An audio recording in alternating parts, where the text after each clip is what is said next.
જામનગર જિલ્લાના પંચ બી police station વિસ્તારમાં આવેલ નાગેડી ગામ ત્યાં આવેલ લહેર તળાવના કાંઠે ઝૂંપડામાં રહેતા એક ચારણ સમાજના 36 વર્ષની ઉંમરના યુવાનનું મોત બાબતની ફરિયાદ પંચ બી પોલીસ સ્ટેશનમાં આવતા વિગત જોતાં એવી છે કે રાત્રિના સમયે કોઈ પણ અજાણ્યા ઇસમો દ્વારા મરણ જનારને માથાના ભાગે ગંભીર ઇજાઓ કરી મોત નિપજાવી અને પેટ્રોલ છાંટી અને સળગાવી દીધેલાની હકીકત ધ્યાને આવેલ, જે અનુસંધાને બનાવની ગંભીરતાને ધ્યાનમાં લઈને રેન્જ આઈજીપી શ્રી અશોકકુમાર યાદવ સાહેબની સૂચના મુજબ એસપી શ્રી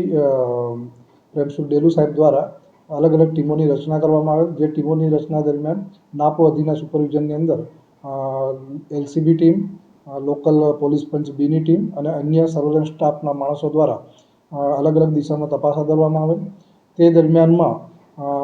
આ કામના મરણ જનારના પત્ની શંકાસ્પદ જણાતા તેને ઇન્ટ્રોગેશન કરવા માટે પોલીસ સ્ટેશન લાવેલ અને ત્યારબાદ તેને ટેકનિકલ સર્વેલન્સમાં મૂકી અને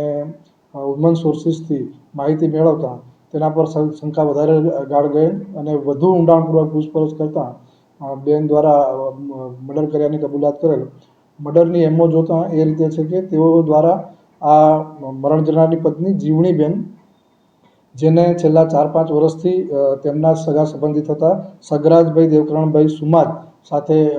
પ્રેમ સંબંધ હોય અને તે બાબતે આ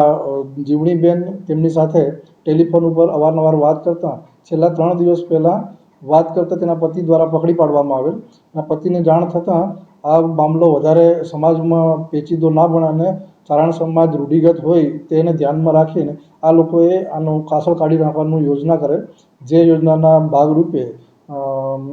સગરાજ રાત્રિના તેના ઘરે જઈ અને લાકડીના વડે મોટા માથાના ભાગે ફટકા મારેલ અને ત્યારબાદ એની પત્ની દ્વારા મરણ જનારની પત્ની દ્વારા પેટ્રોલ છાંટી અને સળગાવી દેવામાં આવેલ અને ગુનો ડિટેક્ટ કરવાનો છે. બંને આરોપીને અટક કરવામાં આવેલ છે અને હાલ બંને આરોપી પોલીસ કસ્ટડીમાં છે.